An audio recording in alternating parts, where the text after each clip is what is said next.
예, 오늘 이제 소위 문답에 얼마 남지 않았습니다. 이제 오늘 하고 다음 주 하면은 이제 소유리 문답 전체를 저희들이 어느새 이렇게 다 한번 훑게 되었습니다.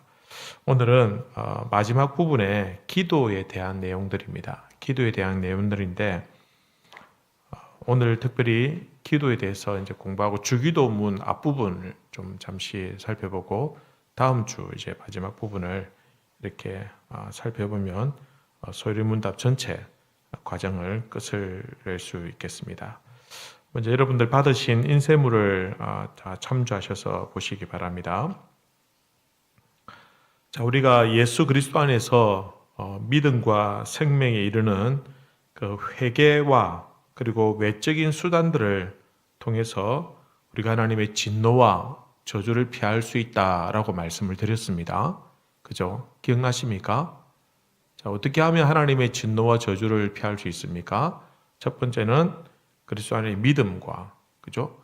그 다음에 생명에 이르는 회개와, 그 다음에 외적인 수단들을 부지런히 사용하는 것인데, 그 외적인 수단이 무엇이라 했습니까? 첫 번째는 말씀, 두 번째는 성례, 세 번째는 기도, 그죠? 이 세 가지를 컨닝 안 하고 이렇게 답을 딱 하실 수 있을 정도면 아주 대단한 겁니다. 그죠? 외적인 수단은 세 가지라 했습니다. 우리가 하나님 앞에서 참 하나님의 두려운 심판과 저주를 피할 수 있는, 그죠? 믿음, 이건 알겠는데, 또 회개하면 되겠는데, 그러나 우리가 외적인, 눈에 보이는 가시적인 이 수단들을 열심히 부지런히 사용하면 그것도 하나님의 저주와 심판을 피할 수 있는 굉장히 중요한 수단이 된다. 첫 번째는 말씀이고, 두 번째는 교회에서 행하는 거룩한 예식, 성례, 세 번째는 기도다. 성례는 두 가지가 있었습니다. 첫 번째는 뭐라 했습니까? 첫 번째는 세례, 두 번째는 성찬. 그죠? 이제 7월 첫째 주 맥주 감사절이 되면 저희들이 성찬식을 거행하게 될 겁니다. 여러분들이 이제 성찬식을 할 때 이 성찬식은 이런 의미를 가지고 있구나라는 것을 마음에 새기고 하면 훨씬 은혜가 되고 또 의미가 있겠다 싶습니다. 자, 오늘은 마지막 세 번째 기도에 대한 내용들입니다. 자, 98문 제가 물으면 여러분 답하시기 바랍니다. 기도란 무엇입니까? 기도는 그리스도의 이름으로 우리의 소원을 하나님께 고하는 것인데 그의 뜻에 합당한 것을 간구하고 죄를 자복하고 그의 자비하심을 감사하게 인식하는 것입니다. 기도가 무엇이냐?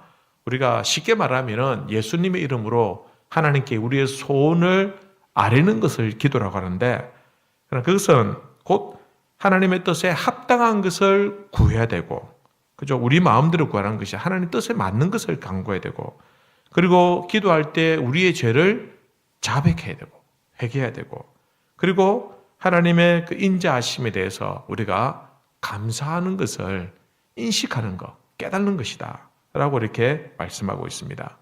자, 대요리 문답에서는 이 기도에 대해서 어떻게 표현하고 있냐면, 기도는 우리의 소원을 첫 번째로 누구에게? 하나님께.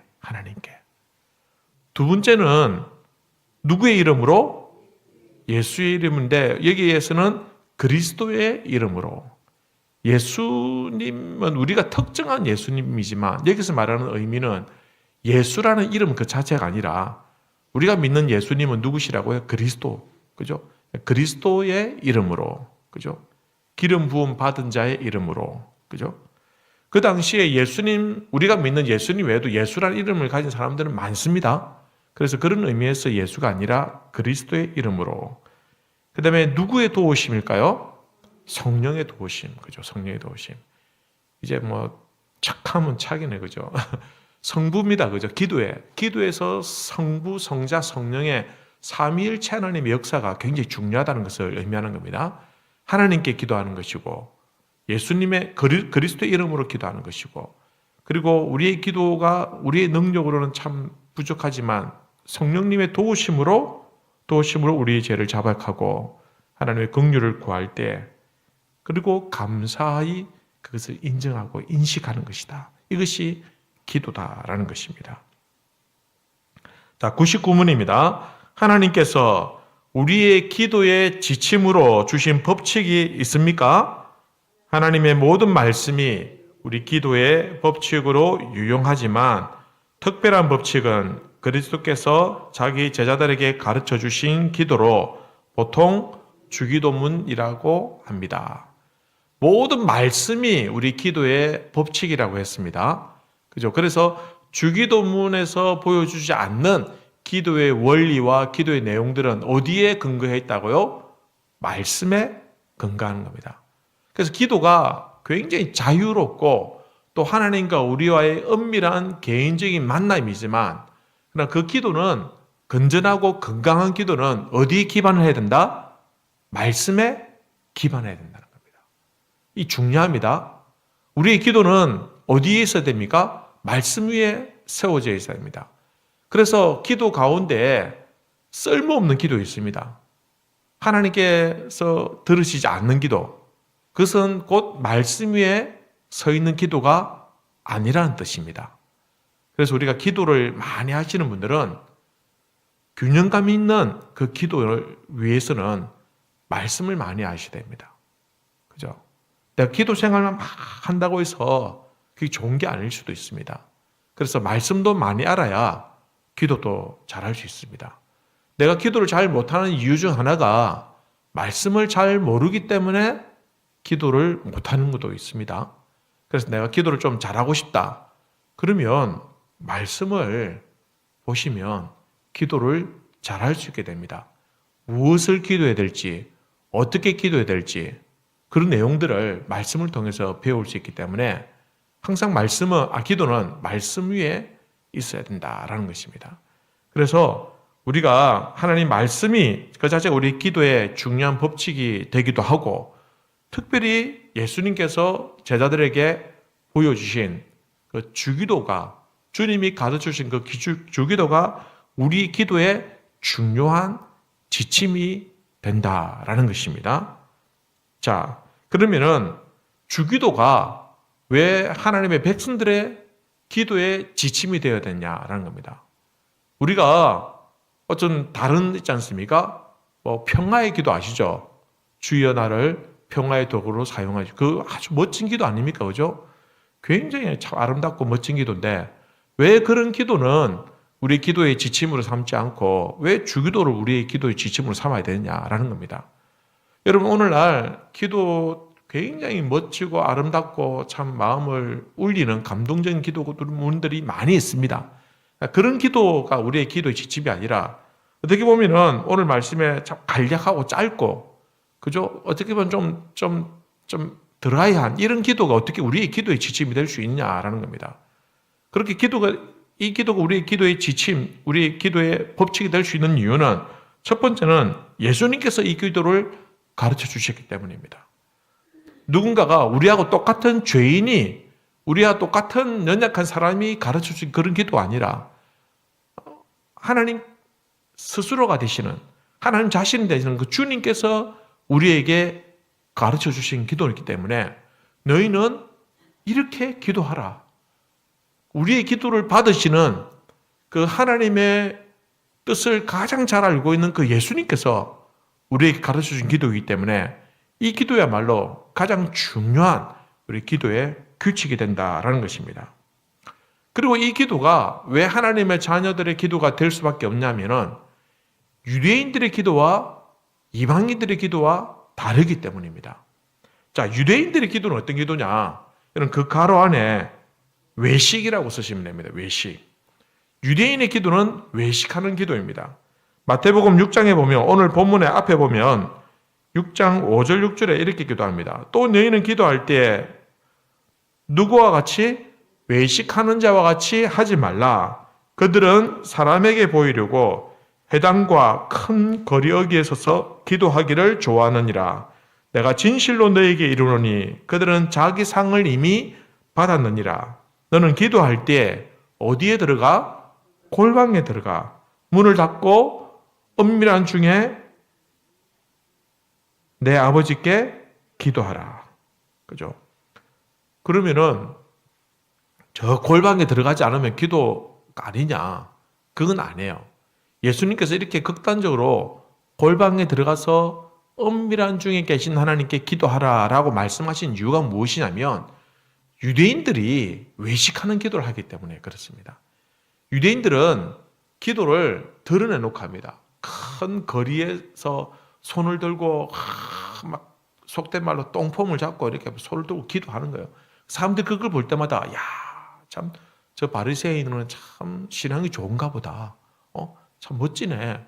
이렇게 보이는 거예요. 또 성경을 좀 아니까 그죠? 성경의 말들 가지고 이렇게 하면서 기도하니까 그게 멋있게 보이고 좋아 보이거든요. 그러니까 사람들이 칭찬하니까 이렇게 기도를 하는 게 유대인들은 이게 기도를 잘하는 걸로 이렇게 착각하고 이런 식으로 기도하는 거예요. 그래서 예수님께서는 그렇게 기도하지 말라. 오히려 기도는 은밀한 중에 계신 하나님께 기도하기 위해서 골방에 들어가라. 왜 그렇습니까? 우리의 기도가 다른 사람의 눈치를 보지 않도록 하기 위해서 여러분 솔직히 우리가 기도할 때 정말 우리의 영으로 솔직하게 정직하게 나 자신도 속이지 않는 그죠? 우리 자신도 속이지 않는 그런 정직한 기도를 참 부끄러운 그 죄를 입에 담으면서 할 수 있는 그 기도는 하나님과 나와만 있을 때 가능하다는 겁니다. 우리가 기도할 때 옆에 사람이 들을 수도 있기 때문에 또 우리가 기도할 때 대피 기도를 한다든지 또 기도회 중에 막 통성으로 기도하더라도 내 기도를 누군가 알 수 있기 때문에 그 기도할 때 정직하게 기도하는 것이 쉽지 않습니다. 진짜 내 혼자 기도할 때도 누가 듣는가 싶어서 그죠?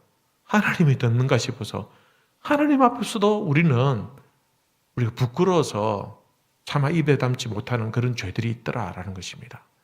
그래서 하나님께서는 모든 것을 다 내려놓고 하나님 앞에만 다 기도할 수 있도록 하기 위해서 차라리 골방에 들어가서 기도해라. 이렇게 말씀하고 있다는 겁니다. 그래서 가장 정직하게 솔직하게 할 수 있는 그 기도를 하나님께서는 원하시는 겁니다. 근데 유대인들이 이렇게 기도 안 하는 거예요. 유대인들은. 그러니까 하나님께서 막 답답하신 거예요.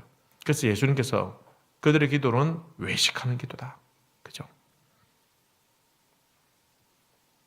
이방인들의 기도는 어떤 기도입니까? 이방인들의 기도는 중언부언하는 기도입니다.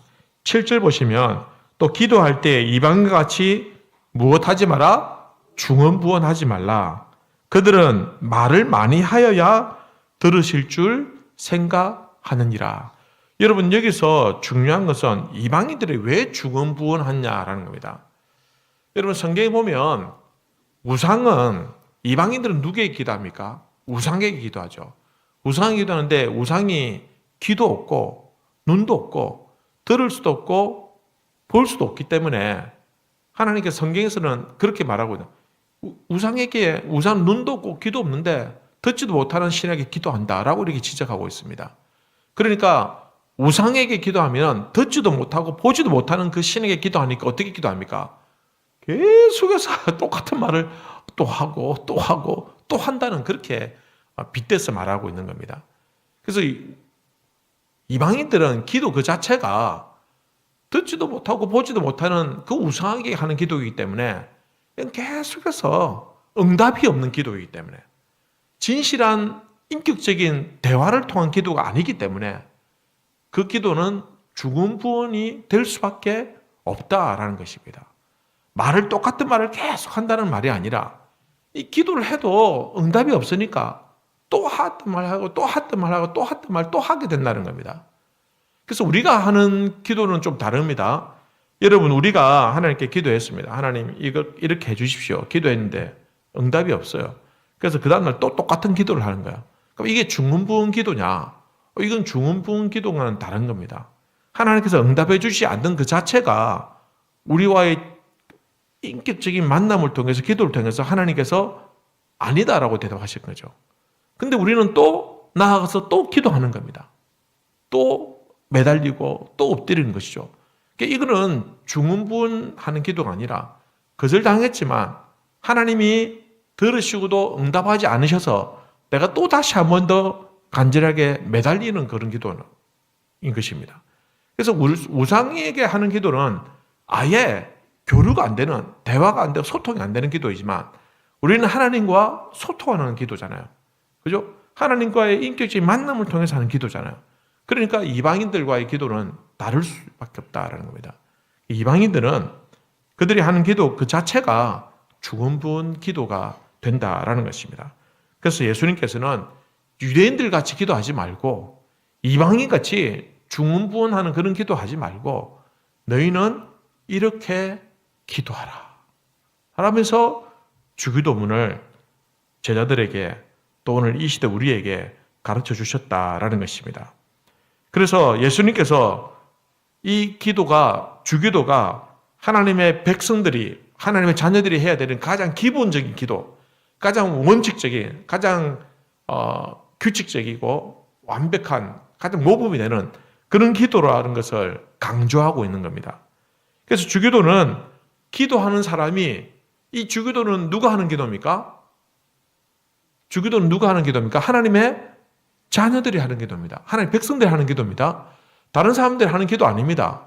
여러분 영화 같은 게 보면은 막 귀신 나온다 해가지고 막 십자가 이래 잡고 막 하늘에 계신 우리 아버지 이러면서 하는 그런 거 있지 않습니까? 그래도 마귀가 와서 잡아가는 이유가 뭡니까? 하나님이 자녀가 아니기 때문에, 그죠? 안 되는 겁니다. 그래서 주기도문은 누가 하는 기도입니까? 하나님의 자녀가 하는 기도입니다. 하나님 백성이 하는 기도입니다. 그래서 기도하는 사람은 누구다? 하나님의 백성이다. 그래서 주기도문은 기도하는 사람이 누구라는 것을 보여주는 겁니다. 사실 자기의 정체성을 드러내는 겁니다. 여러분 예수 안 믿는 사람이 주기도문 하라고 하면은 안 합니다. 왜? 자기는 하나님 자녀가 아니기 때문에 할 수가 없어요. 뭐 앵무새처럼 되뇌일 수는 있을지 모르겠지만 그 기도는 진정한 기도가 될 수 없다는 겁니다. 그래서 주기도문을 하는 사람은 하나님의 자녀이기 때문에 자기 정체성을 드러내는 기도입니다. 그래서 우리가 하는 기도, 이 주기도는 굉장히 중요한 기도입니다. 내가 지금 하나님의 자녀로서 하나님께 가장 모범적인 기도를 드리고 있기 때문에, 그죠? 여러분 주기도문 할 때 그냥 달달 외우듯이 아무 감동 없이 하시면 안 됩니다. 나는 하나님의 자녀라는 것을 깨닫고 하나님 앞에서 주님이 나에게 보여주시고 가르쳐주신 가장 귀한 기도를 내가 드린다라고 이렇게 생각하셔야 된다라는 겁니다. 자, 주기도문에 우리가 이제 오늘하고 다음 주 공부를 좀 할 텐데요. 이 주기도문을 구조를 한눈에 딱 보이고 우리가 이해하기 쉽도록 구조를 이렇게 만들어 봤습니다. 자, 이런 표를 보시면 주기도문의 구조 있습니까? 자, 이 모든 것들은 세 개로 나눕니다. 머릿말, 그 다음에 간구, 그 다음에 맺은 말. 머릿말을 신학적 용어로 부름이라고 합니다. 부른다라는 겁니다. 하나님 아버지여 하고 부르는 거죠. 부름이고, 그 다음에 맺은 말은 송령입니다. 마지막 송령. 그죠? 우리 예배 드리고 찬양대가 송령하잖아요. 그죠? 마지막으로 하나님의 이름을 찬양하는 거죠. 이런 송령이고. 그 다음에 강구를 청혼이라고 이렇게 표현할 수도 있습니다. 이 강구는 이제 기도 내용입니다. 이 기도 내용은 전체 6개 청혼으로 이루어졌다라는 겁니다. 몇 개로 이루어졌다고요? 6개. 6개인데 이 6개도 2개로 나눌 수 있습니다. 첫 번째는 하나님의 영광과 하나님의 뜻을 위한 청혼이고 강구고, 두 번째는 우리를 위한 강구, 우리를 위한 청혼이다라는 겁니다. 그럼 주기도문 한번 보실까요? 제일 처음에 하늘에 계신 우리 아버지야 하면 하나님을 부르는 것이죠. 자, 그 다음에 두 번째가 뭡니까? 이름이 거룩히 여김을 받으시오면 누구에 대한 얘기입니까? 하나님과 하나님 나라에 대한 이야기입니다. 나라가 임하시오며, 이것도 하나님 나라에 대한 얘기입니다. 그 다음에 뜻이 하늘에서 이루어진 것도 누구의 뜻? 하나님의 뜻. 이것도 역시 하나님에 대한 것입니다. 자, 그 다음에 오늘 우리에게 누굽니까? 우리에 대한 기도입니다. 우리에 대한 청혼입니다. 맞습니까? 그 다음에 우리가 우리에게 뭐한 자를 죄 지은 자를 사하여 준 것, 이건 우리를 향한 강구가 되는 겁니다. 그리고 우리를 어떻게 하지 말라고? 악에서 구하시옵소서. 이것도 누구를 위한 청혼입니까? 우리를 위한 청혼이다라는 겁니다.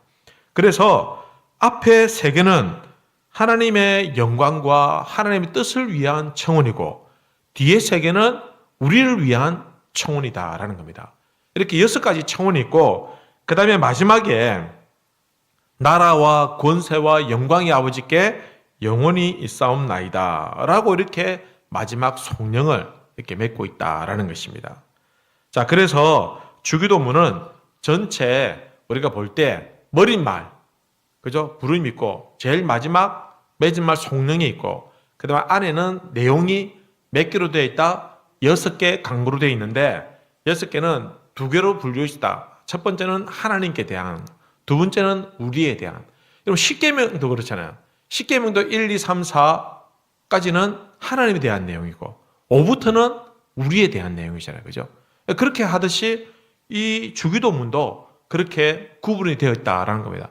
그렇게 아시고 보면 훨씬 더 이 주기도문을 이해하시는데 도움이 될 것입니다. 자, 그러면 이제 드디어 백문 제가 읽으면 여러분 답해 보시기 바랍니다. 주기도문의 머릿말이 우리에게 무엇을 가르치나요? 주기도문의 머릿말 하늘에 계신 우리 아버지여 라는 것인데 이 구절은 언제라도 우리를 도와주실 수 있는 능력이 있는 아버지에게 나아가는 자녀들처럼 거룩한 경외와 신뢰를 가지고 하나님께 가까이 나아가라고 우리에게 가르쳐 줍니다. 그리고 다른 사람들과 함께 기도하고 다른 사람을 위해 기도할 것을 가르쳐 줍니다. 자, 하늘에 계신 우리 아버지여 라는 말은 우리에게 무엇을 가르쳐 준다고요? 이 말은 우리가 자녀들이 아버지에게 스스럼 없이 나아가는 것처럼 하나님의 자녀인 우리도 누구 앞에? 하나님 앞에 기꺼이 어떻게? 나아가라 라는 뜻을 가르쳐 줍니다. 여러분 하늘에 계신 우리 아버지여 라고 부르면은 나아가는 겁니다. 그죠? 이처럼 우리도 담대하게 나아가도록 요청하고 있고 가르쳐 주고 있다라는 것입니다. 자, 그러면은 하늘에 계신이라고 할 때 하늘에 계신 이 말은 어떤 의미일까? 여기서 말하는 하늘은 어딜까요? 여기서 말하는 하늘은 신학적으로는 이렇게 설명합니다. 공간적인 의미로 이렇게 설명하는 것이 아니라 여기서 말하는 하늘은 하나님의 주권이 미치고 하나님의 통치가 미치는 그 모든 영역을 하늘이다. 하나님이 계신 곳, 하나님 다스리는 곳 이렇게 표현하고 있습니다. 여기서 말하는 하늘은 하나님 나라를 의미하는 것이죠. 하나님 나라. 그죠? 하나님 나라를 의미하는 것은 어떤 특정한 공간적인 의미보다는 하나님의 주권과 하나님의 섭리와 하나님의 통치가 미치고 나타나는 것. 이것을 하나님의 나라, 하늘 이렇게 표현하고 있다라는 겁니다. 그래서 하늘에 계신 이 말은 하나님께서 초월에 계시는 초월성을 의미하는 것입니다. 초월성을 강조한다라는 겁니다. 여러분 유대인들은 하나님 앞에 막 이렇게 거룩한 하나님을 섬기지만 하나님께 잘 나아가지 못했어요.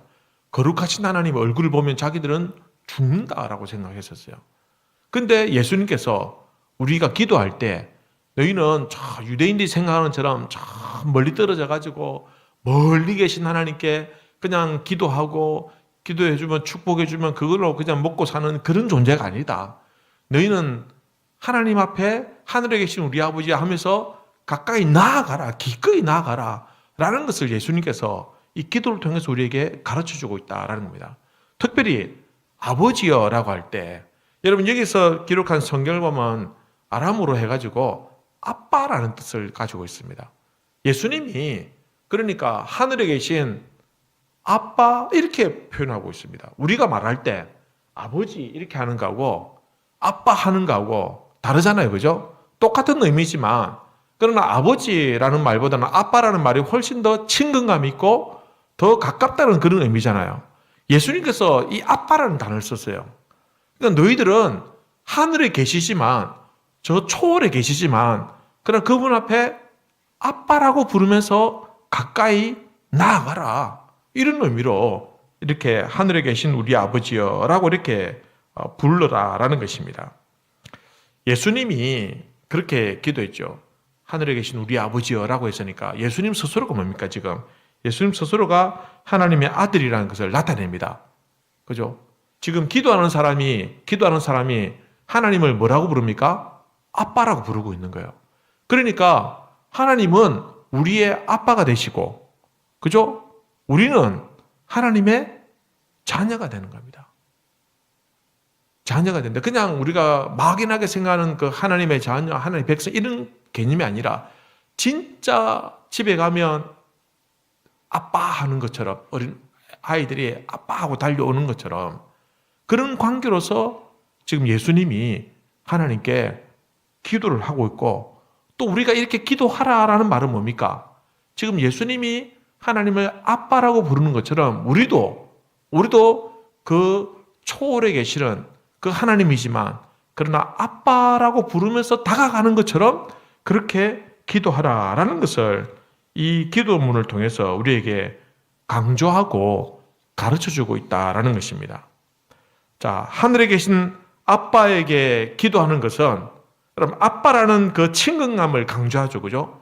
친근감을 강조하면서도 하늘에 계신 하나님이기 때문에 그 하나님은 초월에 계시는, 그리고 능력의 하나님, 그리고 그분은 다스리는 그 하나님 나라에 계시는 그 하나님이다라는 것입니다.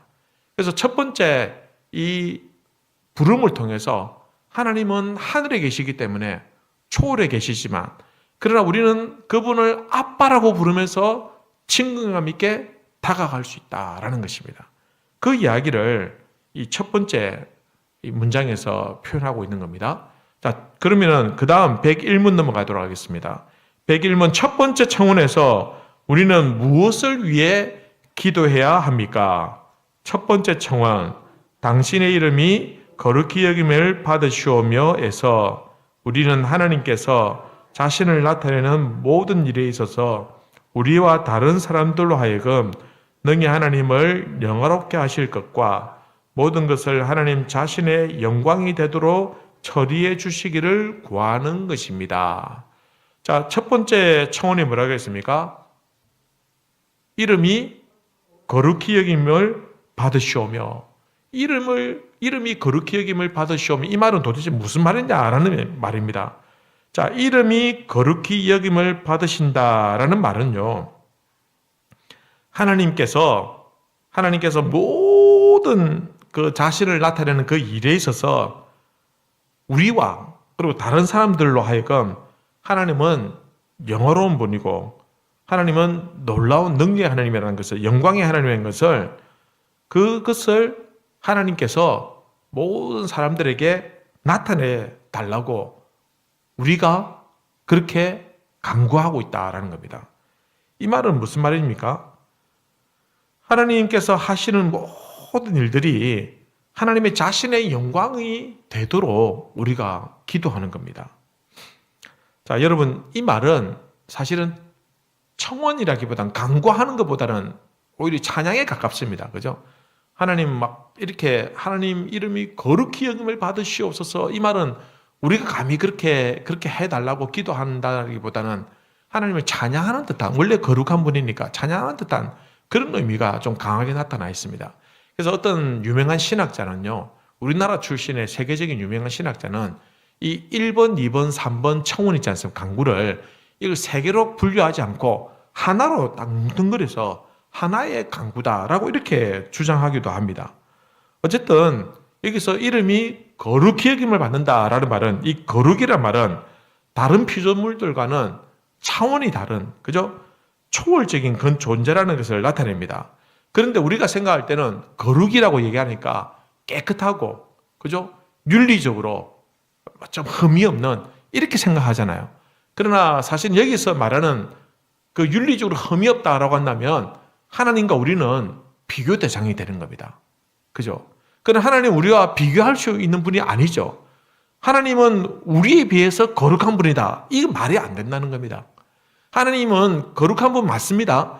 그러나 여기서 말하는 거룩이라는 말은 사실은 윤리적으로 그분이 우리보다 깨끗하고 또 도덕적이고 거룩하다, 이런 의미로 말하는 것이 아니라 사실은 이 거룩이라는 이 자체가 물리적 개념으로 이해를 해야 된다라는 겁니다.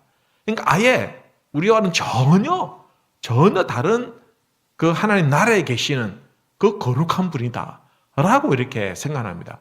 우리가 거룩이라는 단어 때문에 우리가 오해할 수 있지만, 여기서 말하는 이 주기도문에서 말하는 이름이 거룩히 여김을 받으시오며 라는 말은 하나님께서 우리에 비해서 윤리적이고 깨끗한 이런 의미가 아니라 하나님은 초월해 계시고 하나님은 하나님 나라에서 그 자체가 거룩한 하나님이다, 초월적인 분이다라는 것을 이 기도를 통해서 나타내고 있다라는 것입니다.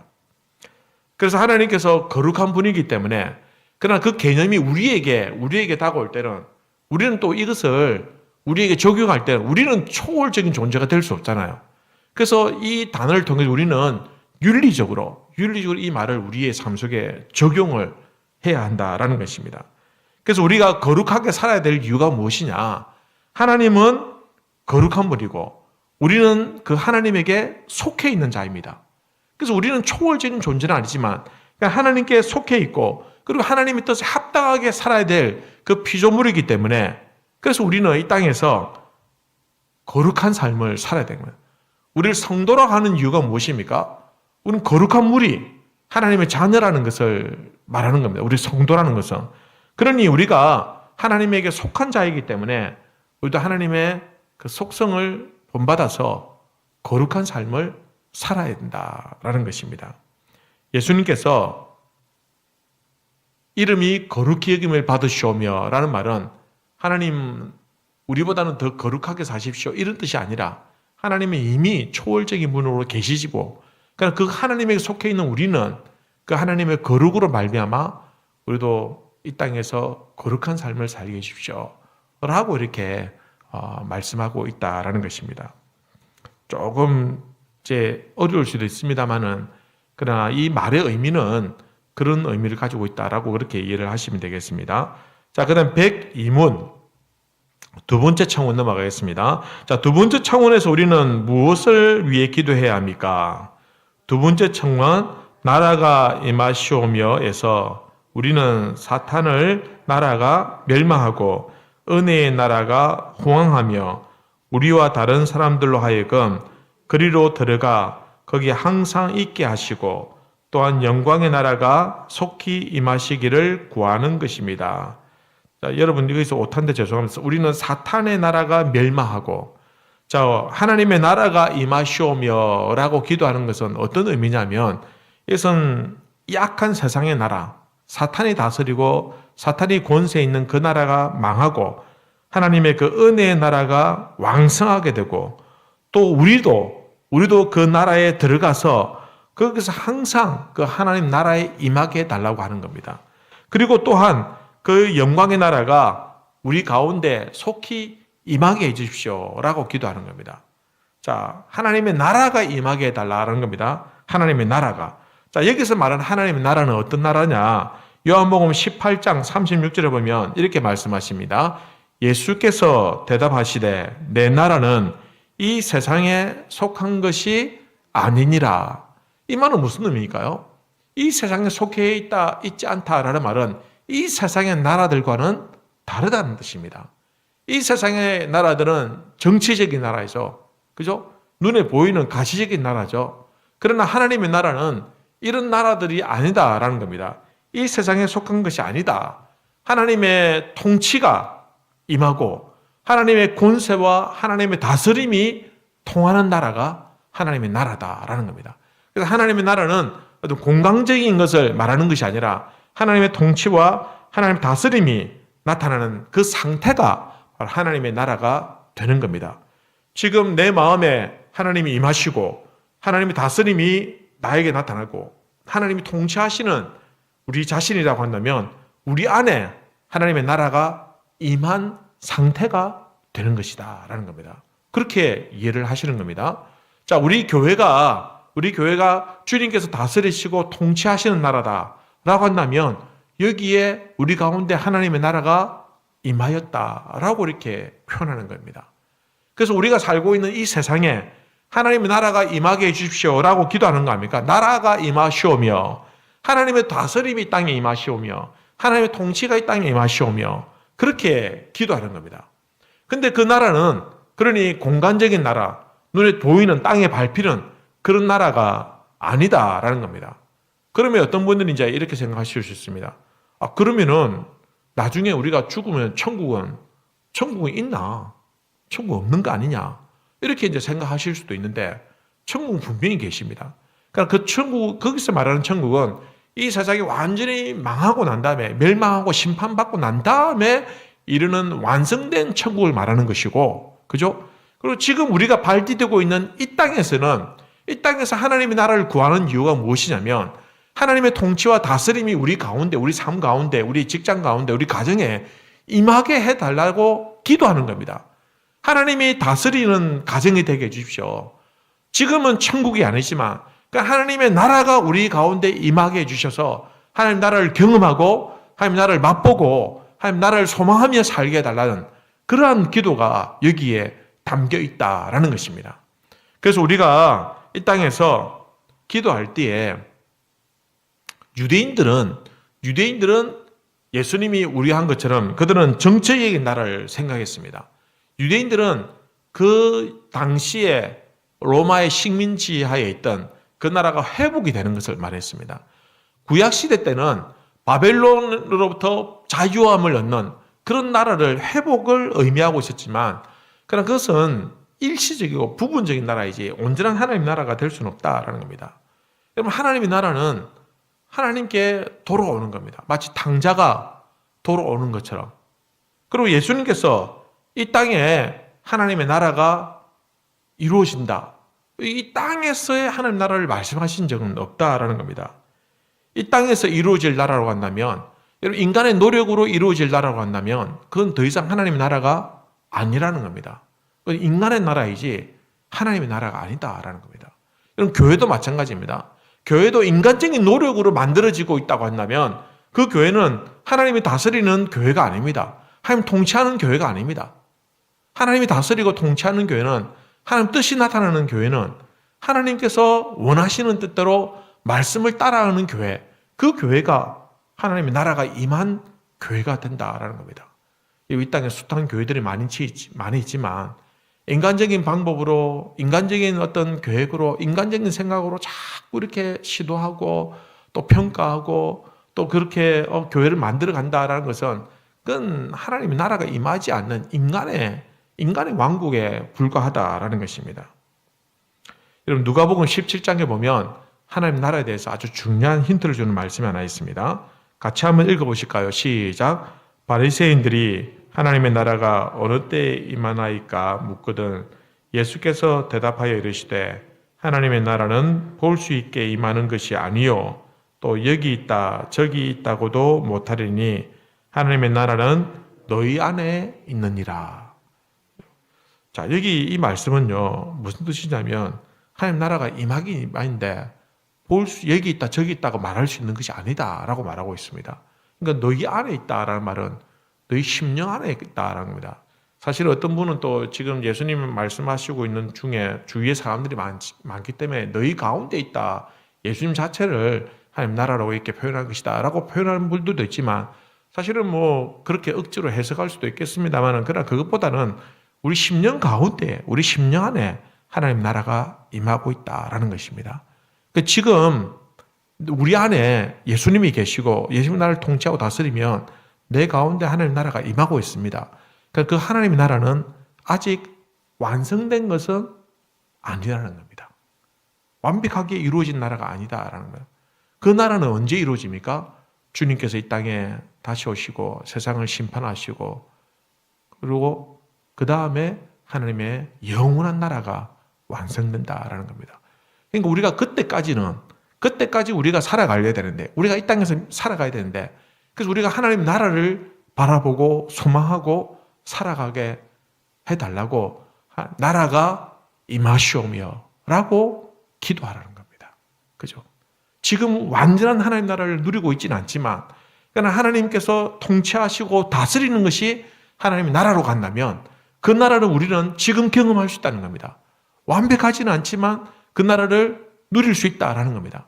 그래서 우리의 마음속에 하나님의 나라를 소망하고 그 나라가 우리 가운데 임하게 해달라고 기도하는 겁니다.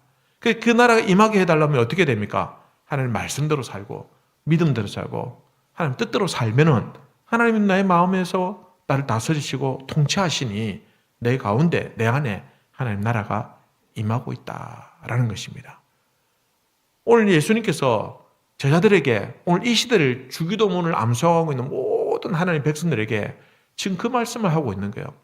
하늘에 계신 하나님이 감히 이름도 부를 수 없었던 그 하나님이지만 그 하나님은 우리에게 아빠 아버지로 다가오는 친근한 하나님 오셨으니 너희는 그 하나님께 나아가서 그의 이름이 거룩하게 해달라고 기도하고 그리고 그 나라가 하나님이 다스리는 나라가 우리 가운데 임하게 해달라고 그렇게 기도하라 라고 주기도문을 통해서 우리에게 교훈하고 있다라는 것입니다.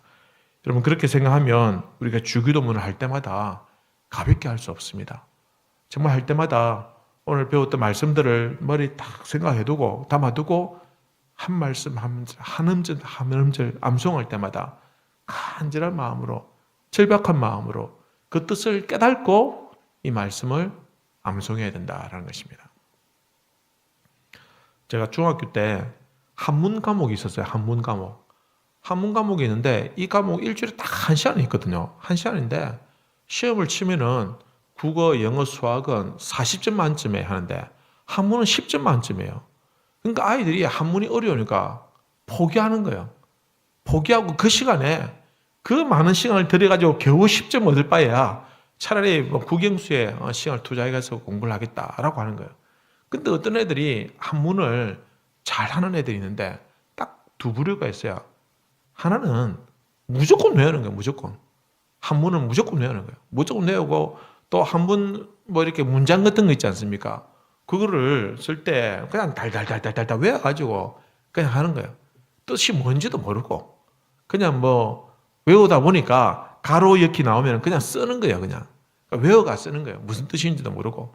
근데 진짜 한문 잘하는 애들은 이걸 다 풀이해가지고 음과 그걸 다 뜻을 다 풀이해가지고 이렇게 이해를 하니까 한문을 쓰고 그 다음에 이해하고 쓰니까 훨씬 더 오래오래 그 한문을 잘 이렇게 배우더라라는 것입니다.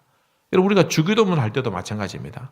알고 주기도문 하는 거하고 그냥 냅다 그냥 외우는 거하고 이건 같을 수가 없습니다.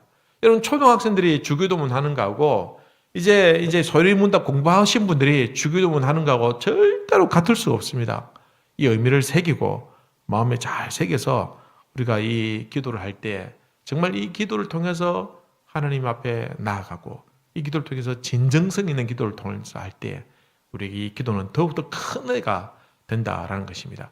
이렇게 기도할 때 이 기도가 우리가 하나님의 진노와 저주를 피할 수 있는, 모면할 수 있는 그런 외적인 수단이 된다라는 것입니다. 그냥 아무 생각 없이 달달 외우는 것은 아무 의미 없습니다. 그죠? 그래서 이 말씀을 마음에 잘 새기고 늘 이제 주기도문 할 때마다 이제 오늘 반절했으니까 나머지는 다음 시간 하겠습니다. 그렇게 의미를 새기면서 암송을 하시고 또 기도하시면 훨씬 더 은혜가 될 줄로 생각합니다. 자, 다음 주 마지막 시간을 기대하시기 바랍니다.